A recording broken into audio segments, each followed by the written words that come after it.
Assalamualaikum warahmatullahi wabarakatuh. Salam sejahtera untuk kita semua. Yang saya hormati Ibu Dosen Azizatur Rahmah selaku dosen mata kuliah Bahasa Indonesia saya, serta teman-teman yang saya banggakan dan saya sayangi. Pertama-tama, marilah kita panjatkan puji dan syukur kehadirat Allah Subhanahu wa Ta'ala yang telah memberikan kita semua nikmat dan hidayahnya sehingga kita masih diberikan kesehatan sampai saat ini. Dan pada kesempatan kali ini saya ingin mengajak kita semua untuk membahas satu hal yang sering kita abaikan, tapi sebenarnya sangat penting, terutama bagi kita sebagai mahasiswa, yaitu kesehatan mental. Di era sekarang, kita hidup di tengah tekanan yang datang dari berbagai arah, seperti tuntutan akademik, ekspektasi dari keluarga, tekanan dari sosial media, hingga kekhawatiran soal masa depan. Semuanya seolah menumpuk tanpa jeda. Kita terbiasa sibuk mengejar nilai, organisasi, magang, dan yang lain-lain. Kesehatan mental bukan cuma soal gangguan kejiwaan seperti depresi atau kecemasan, tapi lebih dari itu.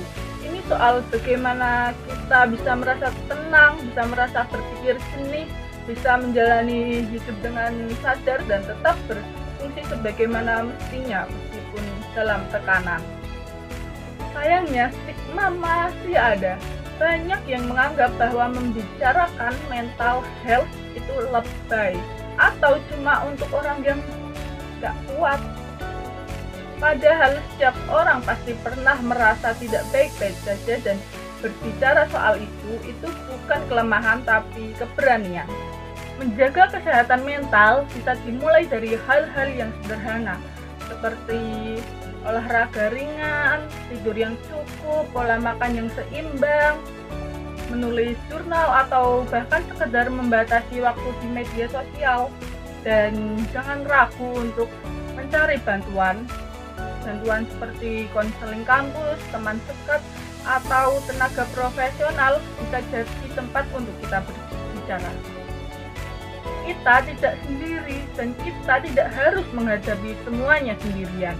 Karena pada akhirnya apa gunanya sukses secara akademik kalau kita kehilangan ketenangan dalam diri kita sendiri. Jadi mulai hari ini, yuk kita rawat pikiran dan perasaan kita. Sehat itu bukan cuma soal fisik, tapi juga soal mental. Karena kita berhak untuk merasa damai, kita berhak untuk bahagia. Sekian dari saya, apabila ada kesalahan kata mohon dimaafkan. Wassalamualaikum warahmatullahi wabarakatuh. Jaga diri, jaga pikiran, dan jaga hati.